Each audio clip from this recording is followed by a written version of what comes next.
Hey, good morning, Gretna family. It's Pastor Rob. It's great to see you today. We are in week 3 of our 6-week series called The New Exodus as we look at the books of Ezra and Nehemiah, two books that time-wise kind of go together. They complement one another as they chronicle the return of God's people from exile in Babylon, slavery in Babylon, into the land that God has promised them. Not unlike God moving his people out of slavery in Moses' time, in the Exodus, into the land that he had set aside for them.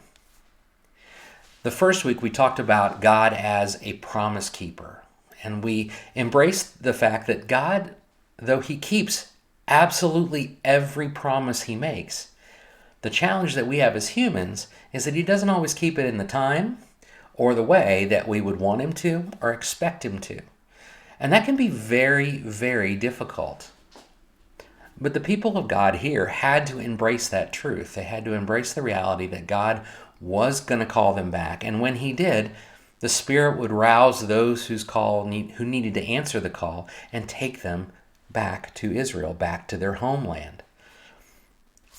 When we understand that God is going to keep those promises, when we trust, and that's a big word and a tough word, but when we trust that he's going to keep those promises, we're able to have a faith that can carry us on a journey from one place to the next or into something we do not yet understand, a future we do not yet comprehend, and that can allow us to move forward despite the threats that we perceive even, because we know that if he said he's going to do something, if he said he's going to protect me, he's going to protect me. If he said he's going to deliver me to heaven, he's going to deliver me to heaven. And if he says he's going to return an entire people to their home, he's going to do that. It gives us courage where others wouldn't have it. And where, frankly, I wouldn't have it if I didn't have that faith that God was going to follow through. In week 2, we looked at the importance of service and sacrifice. We defined sacrifice as giving up on something of value or giving away something of value for the sake of something more important or more worthy. We outlined how the people of Ezra and Nehemiah's time had given up much. They had given up their homes, their careers. They had given up their sense of stability in many ways to take a risk. To move back to this place that for many of them wasn't a place they'd ever even seen before. It was brand new. And they gave up a lot to do that. And after they arrived even, they gave up even more to begin this process of reestablishing God's presence here, a visible sign at least of God's presence here in Jerusalem. And we talked about how that calls us to give of our treasures, our time, our treasure, and our talent, those things that we value, because God has throughout human history, and especially for us as followers of Jesus Christ who have come after Christ, we know that God was willing to sacrifice all of those things for our sake. And in light of that, it doesn't make it nearly as hard for us to do likewise for the sake of his mission. He's already done his part, makes it easier on us mentally and emotionally to do ours. This week, we're going to see the people of God do something that they have longed to do for generations, and that is to worship the Lord in the land he set aside for them. We're going to look at the books of Ezra and Nehemiah again. We're going to look at Ezra Chapter 3, verses 1 through 7, and we're going to look at Nehemiah Chapter 9. We're going to look at the beginning and ending verses of that chapter, and I'm going to encourage you to read the verses in between. We'll talk about them, we'll reference them, but there's 37 of them, and I would probably put you to sleep, but I would encourage you to read them.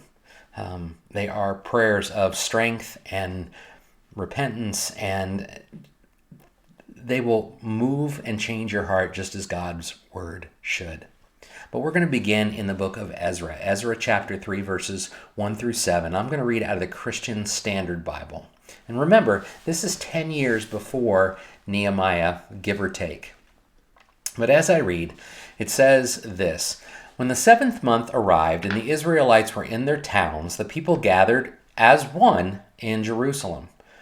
Joshua son of Zodak and his brothers, the priests, along with Zerubbabel son of Shealtiel and his brothers, began to build the altar of Israel's God to in order to offer burnt offerings on it, as it is written in the law of Moses, the man of God.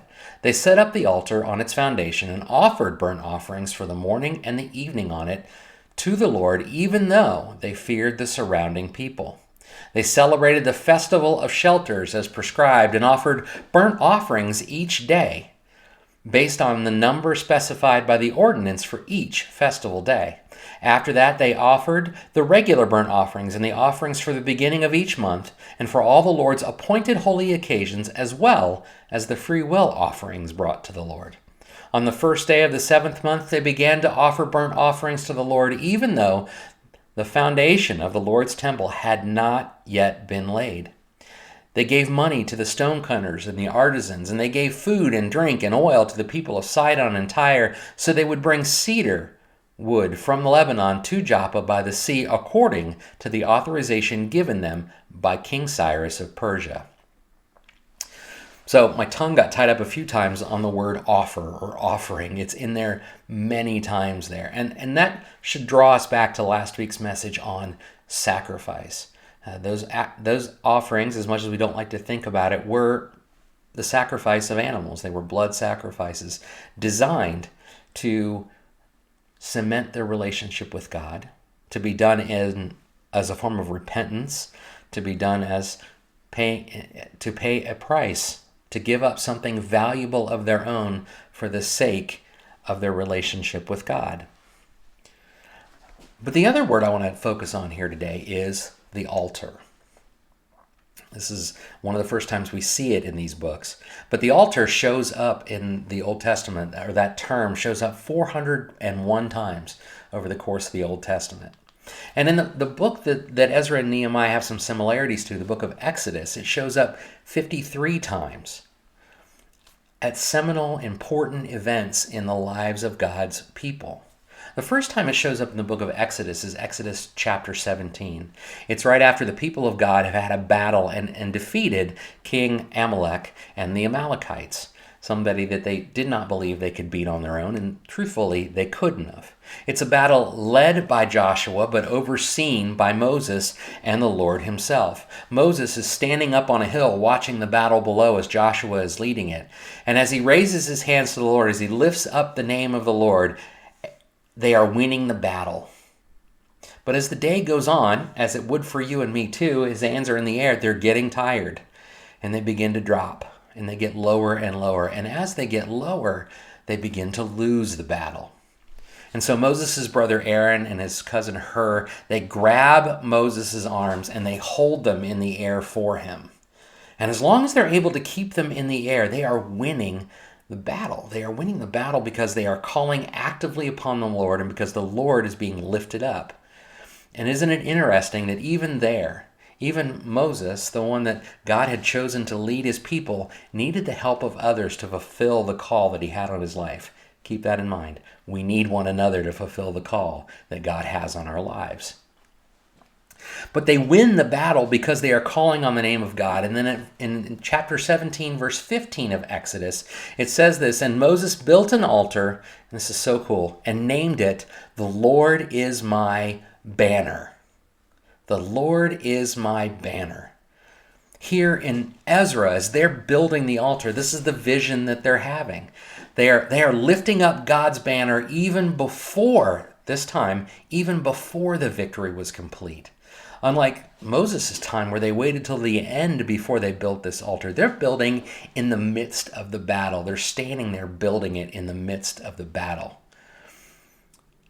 I would imagine when you're under duress, stopping to build an altar of worship to God, that can seem a little difficult at times.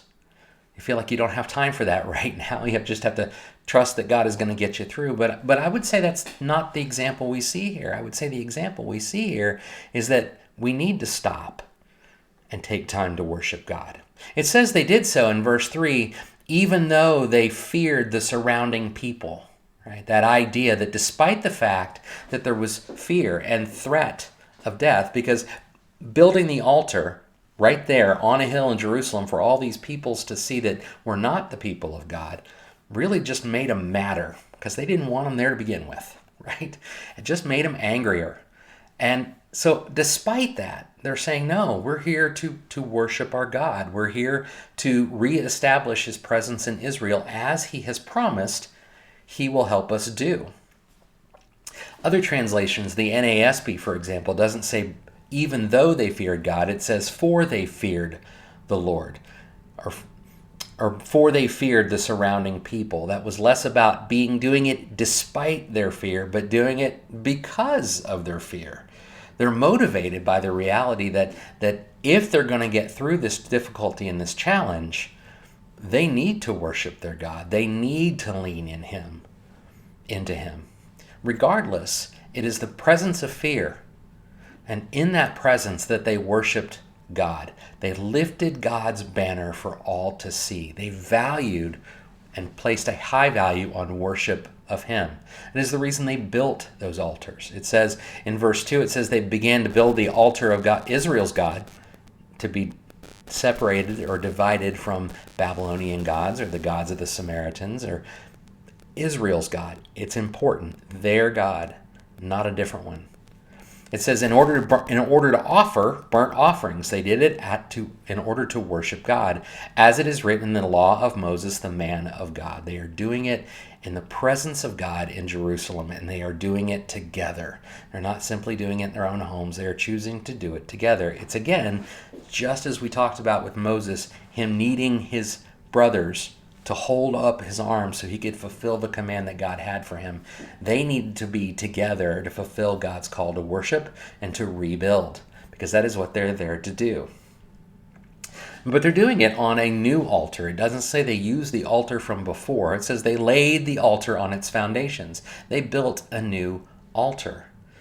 As we said before, that term shows up 400 times in the Old Testament. There are many different locations and ways and times and places that they build altars.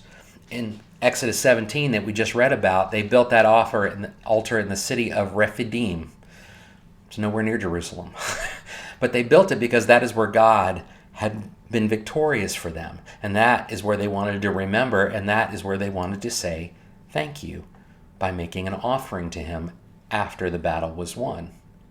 Pre-exile, before they left for Babylon, they would have done it in the temple compound. In that area is where they would have made those offerings, and God would have been pleased by that, to have those offerings taken there. Altars over time are different. They're in different places. They're made out of different materials. The first instructions we see on the building of an altar are in the book of Exodus, and they're built out of ground, out of dirt. It's a mound of dirt, probably because dirt doesn't burn, right? That's pretty safe. If you're going to sacrifice something and burn it because they were burnt offerings, you really don't want to build it on wood. That wouldn't work out well. So they're built out of ground. But he also takes the time in chapter 20 of Exodus to say, but if you decide to build it out of stone, also safe, you shouldn't hew the rocks. In other words, don't cut the stones. Just take the stones as God made them and lay them there, and that will be sufficient. That will work great because God will be pleased. These altars were also, over time, built by different people. Cain and Abel have built altars. Moses and his people built altars. David and their people built altars. Here, Ezra and the priests of the time build altars together. And they involve their families in doing that. But something critical that I think maybe we in our modern day would do differently. They built the altar before they built the temple. I think sometimes we would try to figure out how we're going to build the space that we're going to meet in and then say, oh, we need to put an altar in there. But God is saying, no, worship of me comes before the building of the temple, and the reestablishment in this case, the symbol here is the reestablishment of his presence in Jerusalem. You must worship first, then my presence will be established, not the other way around. This tells us something about the priority of worship in the lives of God's people. And it also tells us something about the belief that God will finish the battle. Even if they're stopping to do it in the middle, they're doing it in the middle because, and they feel they can, and frankly need to, because God will finish the battle. That's what I call faith, right? To be in the middle of whatever difficulty you're in, whether it be a physical battle or an emotional one or a spiritual one or just a time of such tragedy and difficulty in your life. If you're dealing with, we've talked about it all the time, just life, lost jobs, lost family, illnesses, they stop in the middle of whatever that battle is and they choose to worship because they recognize that maintaining that connection with God, lifting up the name of the Lord, matters in the middle of those challenges. It is where their help comes from. My help comes from the Lord, as the psalmist says, the maker of heaven and earth. Worship, this worship they are conducting, it's a twofold act of both remembrance and anticipation. They're taking the time to remember who God is and what he has done for them, as we should when we worship, stopping to take time to remember who God is and what he's done for us. That, as we alluded to last week, we are here because he put people here before us to carry the message of the gospel. Without them, the intervening 2,000 years between the time of the death of Christ and ascension of Christ, and now, it would have gotten lost without those people. Those people did what God wanted them to do. He was faithful to them. They were faithful to him. As Christians, it's pretty easy for us to say, or we should be able to say, we can remember who God is and what he's done for us. That he has given his son's life for us so that we may have life. But then it's also about anticipating that he will act again. That concept of anticipation. Today we kind of relegate it to this feeling of expectation, right? We're anticipating. We have this feeling that something's going to happen and we're excited about it. We're getting ready for it. Going to a concert or in the case of, most marriages, there's this anticipation of the wedding day is coming, right? It's this kind of excitement and nervousness all wrapped up in one of an event or a moment that's going to happen. But the word originally carried with it much more. When the texts say that God's people were anticipating or were preparing or were getting ready, there's this notion that goes beyond just this feeling of expectation. It's about preparation and action. Noah built an ark in anticipation of the flood, right? And Hebrews 11:7 describes it this way: by faith, Noah, after he was warned about what was not yet seen and motivated by godly fear, built an ark to deliver his family. He did it by faith. That something that God said was going to happen, but hadn't happened yet, he anticipated it happening, and he built an ark. It wasn't just a feeling. It was preparation and action as he prepared for what God was going to do. In Exodus chapter 12, where God helps his people, frees them from Pharaoh, he tells them to sacrifice animals and put blood over their doorposts in anticipation of the Spirit coming through and saving them who had done that, saving those who had declared themselves to be protected by God himself. They took action, they prepared, they got ready for it, and they did something with it. For Ezra and for us, this worship that they are doing at the altar then, and that you, I hope, are doing a little of now, or engaging with us now, or doing on your own time some, because some worship should be done on your own. It should not be relegated to one day a week. But this worship should prepare. It should prepare our hearts and our minds in anticipation of God moving. And so often when we come to things like this, we come prepared to remember, and we come desiring healing. And both of those things are so true. But I don't think often bring with it this sense of anticipation that God might do something amazing today. And exiting this time of worship together, that God will continue to do amazing things in my day, in my life, that he is going to show up on Monday and Tuesday and Wednesday and Thursday and Friday. I get the sense that worship, when we are especially this group worship we do together, is intended to be both about remembering what God has done and anticipating, preparing our hearts and our minds for what is about to come, what he is about to do. Because I don't know about you, I don't know if I could get through life if I didn't really believe that God is going to continue to work just as he always has. He's going to continue to carry us. Anticipation. And so when we're together, our time here is about preparing our hearts and minds in anticipation of something he's about to do. If we look at our story today, this anticipation turns into praise. In verse 4, it says, they celebrated the festival of the shelters as prescribed, and they offered burnt offerings each day based on the number specified by the ordinance in each festival day. This festival of shelters, or Sukkot as it's called, or the Feast of Tabernacles is another name for it. It's the most joyous, one Jewish scholar says, it's the most joyous and longest of the feast and the festivals. So when it says they are celebrating here, that's exactly what they're doing. They're celebrating. They're celebrating even though the battle isn't over yet.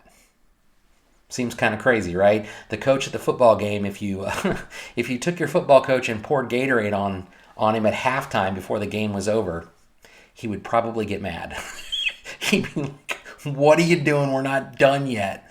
And I don't know about you, with sports as well, if I'm watching a game, I'm really not happy until the clock says 0-0-0 and we are up. Right? I'm nervous and intense about it almost all the way to the end. But here they are, the people of God, in the midst of it, the battle, in the midst of the challenge, celebrating. They are celebrating the work of God. And this temple, this Feast of Shelters, is designed to memorialize what God did in Exodus. It memorializes God's holy dwelling place in the tabernacle in the desert. So not even in Jerusalem, but he's present with them. When they are worshiping him, when they abide in him, he abides in them. Jesus would make the same promise later. So during this festival, they even choose, and still to this day some do, choose to leave their homes for a period of a number of days, and they live in shelters, in rudimentary tents and shelters to try to recall or remember. And they're celebrating with a joyous heart all the way along. I remember the last time I took one of my sons to a Cub Scout trip, and I was a Cub Scout and a Boy Scout, and I scouted, or we camped in warm weather, cold weather, all kinds of stuff. But the last time I took one of my sons to a Boy Scout camp, it had an electrical outlet, and so when I put up my tent, I put a space heater in the tent and slept on an air mattress. Why? Because I don't really want to sleep in a tent. I did not find that to be celebratory. I did it for the sake of my son and our relationship and his desire to accomplish something. I did it to have a moment with him. It would be hard for me to see celebrating in a tent when it was 35 degrees out or 30 degrees outside. But here they are, celebrating. Yelling, I would imagine, loudly, singing songs of praise, lifting up his name. They are celebrating in the midst of the fight. They are worshiping him in the midst of all of this. Ezra's people are celebrating what God has already done and in anticipation of him doing more in the days ahead. This anticipation also turns to action. This anticipation in their worship turns to action as they begin investing. We saw at the beginning of our text, or the end of our text today, they began to invest more of their time, their treasure, and their talent, all because they believe that God is going to continue to do something. This is faith. This is trust. This is hope. And that anticipation turns to joy despite their circumstances, because they are in the love of God, and the love of God casts out all fear. God is in charge.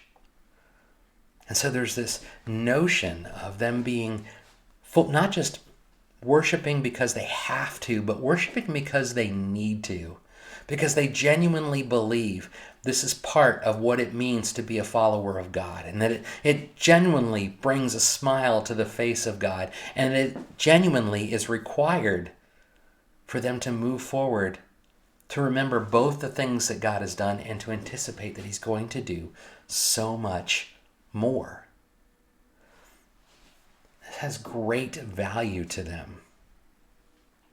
But if we go over to the text of Nehemiah, there's a couple of more things, components to worship. It's Nehemiah chapter 9. And in Nehemiah chapter 9, he also reminds the people that there is an element of confession and repentance involved in worship. Worshiping the one true God requires a clean heart because we are worshiping a perfect being. And so to do so requires sometimes those elements as well. If we look at Nehemiah chapter 9, verses 1 through 5, it says, in the 24th day of this month, the Israelites assembled. So this would be years later, right? They were fasting, wearing sackcloth, and had put dust on their heads. Those are signs in the people of God that they are in repentance, that they know they have done something they should not have done. They have fallen away from him. They have forgotten about him. They have returned to the things that got them to Babylon. They're in mourning. They're in mourning for it. That's what the sackcloth and the dust ashes are. Those of the Israelite descent separated themselves from all foreigners, and they stood and confessed their sins and the iniquities of their ancestors. They owned the mistakes their fathers and grandfathers had made. And while they stood in their places, they read from the book of the law of the Lord, their God, for a fourth of the day, and they spent another fourth of the day in confession and worship of their God. We spend an hour and a half in church on Sundays. They spent half their day. Keep that in mind. And then verse 4, it says, Jeshua, Bani, Shebani, Buni, Sherebai, Bani, and Chenani stood in the raised platform built for the Levites, and they cried out loudly to their God. And then the Levites, Yeshua, Kadmai, Bani, Hashbani, Sherebani, Hodai, Shebani, Pethani, said, stand up, bless the Lord your God from everlasting to everlasting. Sometimes I read all those names because I want you to recognize that stumbling through them is normal, because this isn't our native language. If it's Hebrew, you're probably in good shape. But for the next 31 verses, from verse 6 to 37, they participate. The people of God gathered together again, participate in a beautiful, long corporate prayer that is filled with remembrance of who God is and what God has done. And it leads them to action. And it finishes in Nehemiah chapter 9, verse 38. It says, in view of all of this, after they've repented of their sins, after they've confessed their sins, after they've said, God, we want to be back in relationship with you. God, we want to make this right. We want to worship you with a clean heart, because we know you are the one who will keep the promises. You are the one who will carry us. You are the one who will bring joy when it seems like that would be impossible. And it says, in view of all of this is again Nehemiah 9, verse 38, we are making a binding agreement in writing on a sealed document containing the names of our leaders, Levites, and priests. They are taking action. They are making a commitment.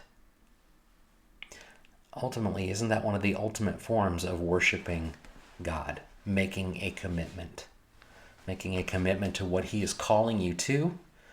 Making a commitment to trust him in the midst of our difficulties and challenges. The people of God in Ezra's time were challenged by that, right? Because they wanted to believe they could control it all themselves. I think that because I think all human beings want to believe they can control it all themselves. But part of worshiping God means surrendering to him. Trusting that he will carry you. Making a commitment to lean into him. To follow where he leads. To praise and worship him. And to offer our time, our talent, our treasure to him, because he is worthy, because he will carry us, and because he is life. If you have to make a commitment today of some sort, if you're lacking the joy of God, if you don't find it's possible for you to really worship him, if there's a stumbling block in your way, I would suggest reading Nehemiah 9 out loud. Read those verses out loud. Hear them. Let them bounce off your soul. Consider the things that God is calling you to. And know this. Know that if you're willing to make that commitment to Him, that He will always be there, that He will never leave you or forsake you, and that He will keep His promises to you and bring you joy beyond your wildest dreams. True story. True story. It is my hope and prayer that you can find a way to do that, because God is here waiting. He's waiting. May the Lord bless you and keep you. May His face shine upon you and He be gracious to you. May He grant you favor and give you peace. God bless.